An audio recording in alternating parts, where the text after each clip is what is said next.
E a gente pode começar pela operação policial, que cumpriu quase 30 mandados de busca e apreensão em cidades do interior de São Paulo, na região metropolitana, inclusive na capital e até em Vitória da Conquista, que fica na Bahia. E o principal alvo dessa operação, quando eu digo principal, isso significa que é o alvo mais conhecido, é o prefeito celebridade de Sorocaba, Rodrigo Manga. Você sabe que o meu moleque de 8 anos de idade estava ouvindo essa notícia na rádio, na Band News hoje, e comentou com a minha mulher: é o prefeito de Sorocaba, quando ele ouviu o Rodrigo Manga, porque esse cara tem uma aderência, né? Uhum. A molecada, todo mundo fala: quero morar em Sorocaba, porque ele, enfim, criou muita perfumaria. Eu, sinceramente, não sei, eu nunca me aprofundei nas contas de Sorocaba. Eu não sei se ele é um bom prefeito ou não, mas ele consegue chamar atenção para a cidade. E tem também o seguinte, Megali, ele no pop, ele é muito bom. Ele tava outro dia no... Sabe aquele stand-up que é o Vitor Sarro, o Cossielo e o Renato Albani? Sim. Ele tava fazendo esse stand-up lá, foi muito bem. Ele tem um apelo porque ele foi usuário de crack, sabia? Sabia. Recuperado, isso e aquilo, mas a linguagem dele das redes... é uma coisa avassaladora. Ele pegou essa linguagem e foi em frente, veio morar em Sorocaba e muito no TikTok, né? Que é onde está a molecada. Tanto que se lançou pré-candidato à presidência. Aliás, hoje, Vini, enquanto acontecia essa operação, eu lá gritando com a redação: tem que conversar com ele, liga para ele, manda mensagem, eu mesmo mandando, o senhor confirma, o senhor não sei o que lá, o senhor isso, o senhor aquilo. Até que uma hora eu falei: deixa eu dar uma olhada no TikTok desse cara. Já tinha vídeo. Tá. Já tava lá a resposta dele. Né? Ele gravou um vídeo falando que encontraram Nutella, um Pokémon que o filho dele adora. Disse que a operação aconteceu depois que ele lançou a candidatura dele, ou a pré-candidatura, né, para a presidência da República, para o governo do estado de São Paulo.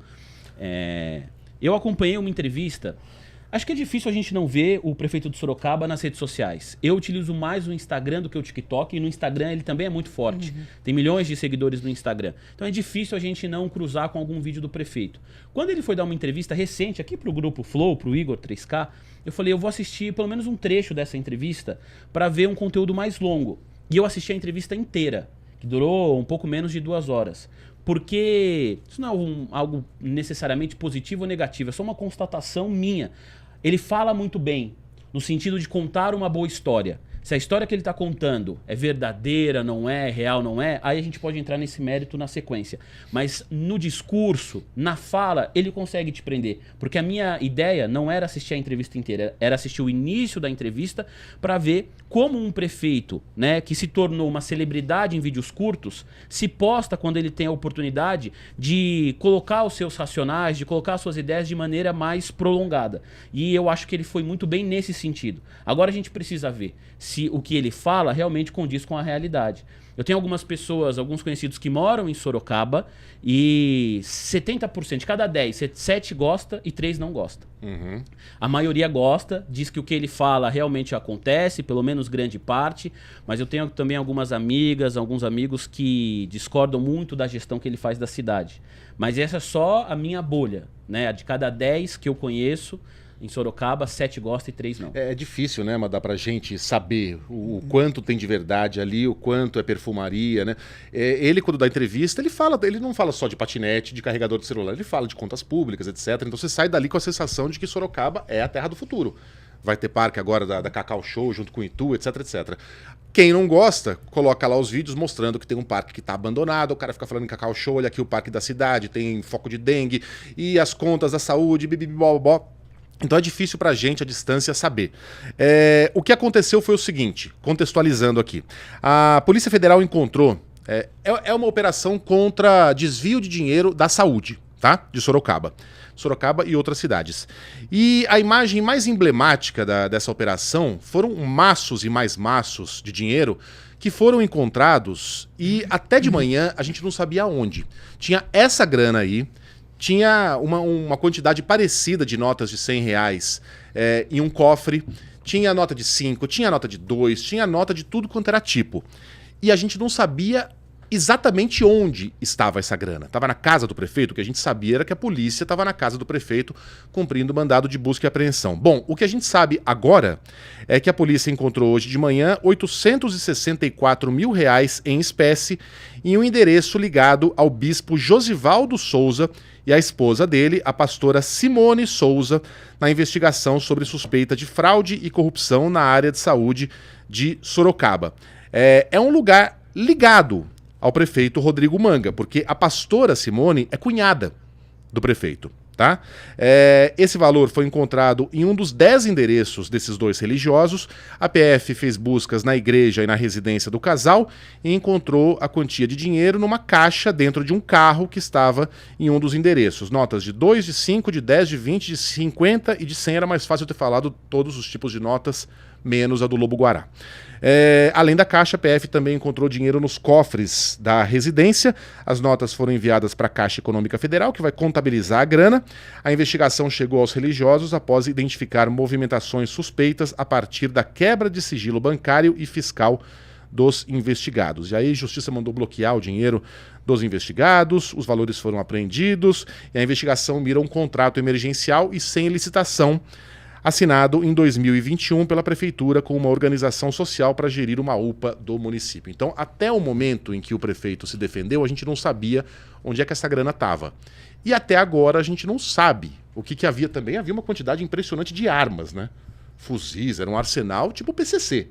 Né? E já de manhã, o prefeito divulgou no seu TikTok e no seu Instagram este vídeo aí, ironizando a atuação da polícia.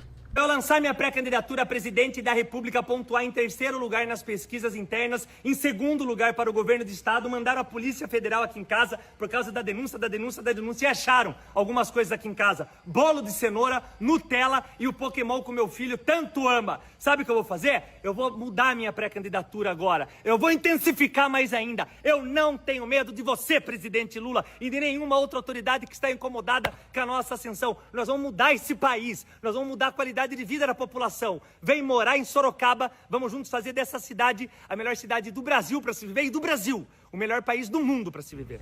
Mas dá duas coisas, ele fala primeiro em candidatura, depois ele fala pré-candidatura, né? Mas primeiro fala candidatura à presidência e depois responsabiliza o Lula pelo que aconteceu hoje de manhã. Mas ele está fazendo o discurso que em marketing político é o discurso perfeito. Ele se coloca como vítima, ele não aborda diretamente a acusação, porque qualquer coisa que ele aborde diretamente sobre a acusação pode e será usada contra ele. Ele não fala da acusação, ele não fala da investigação. E o público hoje, sempre foi assim, mas hoje o público gosta de uma história de herói. É o herói que foi perseguido. Então, assim, o público dele vai ver isso e vai falar, tá vendo? Ele está sendo perseguido, porque a política virou emoção. Só que política é uma coisa chata. Quando você estiver vendo alguma coisa emocionante, você está sendo feito de otário. Não existe emoção em política. Política é chato, é cheio de detalhe, é cheio de regra, é cheio de número. Agora, ele é um grande comunicador, ele falou o que ele tinha de falar para o público dele, ele não respondeu rigorosamente nada, mas pode dizer, eu respondi sim, e sem medo nenhum. Eu dei a cara a tapa, e isso e aquilo. E agora vai ter de apurar, porque assim, as informações preliminares que nós temos, elas são o quê? De gestão de OS em UPA.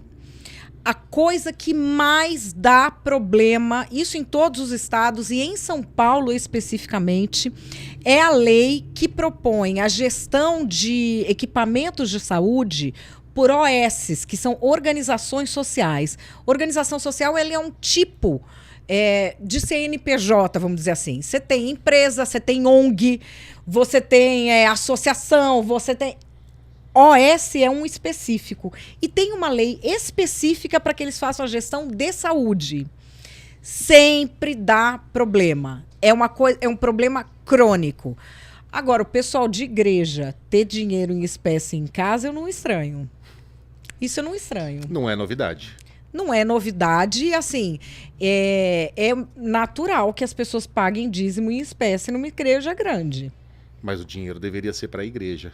Então, ele pode alegar que é para qualquer lugar, porque ele pode dizer que ele armazenava lá porque não tinha onde estocar. Uhum. Dinheiro em espécie, você não sabe dizer para onde vai, de onde vem. Eu entendo, é uma alegação, mas é nota de 100 demais. É que assim, Para ser doação de culto. o impacto do dinheiro, qual que é? O impacto do dinheiro é que a gente nem usa mais dinheiro, né? Se te falar assim, Megali, você leva 10 mil reais para mim em cash ali na esquina, vamos dizer que você precise levar. Eu estava lembrando outro dia com uma amiga minha uma situação em que eu precisei sacar um trabalho meu, era um tipo de ordem de pagamento que era em cash, era 2 mil reais só. Eu atravessei aquilo até a minha casa, que eu suava. Medo. Não é? Você tá carregando 3 mil reais, parece que assim, você tá... Venham me roubar. O cidadão de bem, com dinheiro em espécie, a gente já sua. Então o que acontece? Como é que o cara tá com 826 mil em casa e dorme? Ele vai ter N explicações para dar, mas pro público, você dorme com 826 mil na sua casa, a gente não consegue nem dormir. Eu dormiria se eu tivesse isso na conta. Na conta, sim, mas em espécie, Em espécie, é uma ali- coisa que ali não do meu cabe. lado, Nossa, aonde? que medo, cara. Não cabe na cabeça do cidadão comum. Então, eu acho que assim, o que destrói imagem da pessoa é a imagem da grana. É a É a foto imagem. da A grana. foto. Lembra do acabou. Gedel? Do Gedel, o apartamento do Gedel. Você Aquelas bateu a notas foto, estavam acabou. até estragando pela maresia, né? Aquele monte de nota de 100 ali. Sim. E é curioso como o homem público, a mulher pública do Brasil gostam de dinheiro vivo, né? Ninguém gosta, ninguém quer ter dinheiro vivo nem no bolso, como disse a Madá, pra ir até ali. Mas os caras têm uma nota em casa. Uma vez eu criei um quadro da Band News chamado Doutores Estranhos, né? Que são pessoas que vivem de uma maneira diferente da nossa. Ah, ele comprou lá um apartamento e pagou em cash. Porra, que estranho. Como assim? Né? Muito estranho. E tem um outro ponto que vale a pena a gente acrescentar nesse vídeo que a gente assistiu há pouco, que teoricamente, um político ele não sabe, independentemente de qual seja o político, de qual cargo, pode ser presidente da República, pode ser ministro do governo, ele não deve saber a operação que a Polícia Federal vai realizar. Porque a Polícia Federal é um órgão de Estado, não é um órgão de governo. Então, o Manga, ele foi, vou usar o termo aqui, safo, inteligente, quando ele diz assim, as autoridades mandaram a Polícia Federal aqui. Então ele não cita o nome específico de nenhum político. E aí depois ele fala, eu não tenho medo de ninguém, e cita o nome do presidente da República, Luiz Inácio Lula da Silva. Ele não vincula que o Lula mandou a PF, ele cita autoridades no plural de maneira bem genérica. Mas a gente sabe que, na teoria, uma das regras que a Madá falou aqui, né, da política, é Polícia Federal, órgão de Estado. Presidente da República, ministro de Estado, ninguém tem que saber a operação que a Polícia Federal vai realizar. Ninguém sabe disso. A própria Polícia Federal sabe. Então, o que o Manga fala, dentro da teoria da lei, não tem sentido nenhum. E eu não sei se vocês acreditam muito em semiótica, né? Mas ele está caminhando ali no asfalto descalço, né? Descalço. Ou seja, é a imagem do homem que foi arrancado da sua casa, né? Às pressas, não teve tempo de colocar um sapato. Tá ali, ó, descalço, conversando. A urgência do momento me obrigou a gravar esse vídeo para prestar esclarecimentos. Quer dizer, tá tudo aí, né? Menos a explicação. Quer dizer, o dinheiro não é dele. Ele sempre poderá dizer, não é meu. Não estava na minha casa e cunhado, se fosse bom, não terminava cunhado. É verdade. E essa coisa que você falou, tão interessante isso que ele falou, que ele faz um jogo ali para dar a entender que foi o Lula sem poder ser processado por ter feito Ele essa não cita insinuação. diretamente. A investigação começou no governo Bolsonaro. A investigação não é do governo Lula, é uma investigação antiga. 2021. 2021, ela começa no governo Bolsonaro. E a PF, você pode argumentar que ela tenha linhas que sejam mais à direita ou mais à esquerda, mas fato é que todos os campos políticos reclamam da PF. Sim. Né? Era Todo mundo reclama. O bolsonarista fala que é petista, o petista fala que é bolsonarista, o que prova que tem gente trabalhando lá dentro. E tem uma outra coisa em comum também que une, né? É difícil a gente encontrar pontos em comum quando a gente fala sobre política, mas existe um outro que é a criatividade da Polícia Federal para batizar o nome das operações. Essa se chama copia e cola. Operação copia e cola. É criativo, no mínimo criativo. Mais uma da Polícia Federal. O pessoal Ah, é mas, bom, mas a Lava Jato era mais... Lava Jato é A bom. Lava Depois Jato não. era mais erudita. A Lava Jato citava Sófocles. A Lava Jato ia lá pra trás, né? Eu acho que aqueles caras foram demitidos. E esses que estão agora, eles são os estagiários do cara que colocou o nome Operação Lava Jato. É, você Porque na copia e cola. semiótica era melhor, porque a Lava Jato, ela começa no Lava Jato, mas tem o Lava Jato que lava tudo. Isso. Não, Lava Jato é melhor, é bom o nome. Vocês lembram quando teve um filme pornô com o Frota, que era uma sátira da Lava Jato? Ô, louco. Isso Que existiu. referência, Isso É, aconteceu. eu lembro, a gente viu Eu não sei isso. se eu não sei a se eu gente falo viu bem o isso nome no aqui. bingo da igreja. No bingo da igreja só se falava nisso. Mas aconteceu, o filme existe. Eu vou falar. Ator pornô. Tá lá. Não, Operação Lava Jato. É verdade, é verdade. Me desculpe. Você vê, eles criavam, eles moldavam a cultura nacional. A PF exato. moldava Que a cultura isso. nacional. E, aliás, um nome muito bom também de filme. Esse é o nome que eu queria ter dado. Você sabe, e não dei. eu teria sugerido Felação Premiada, mas...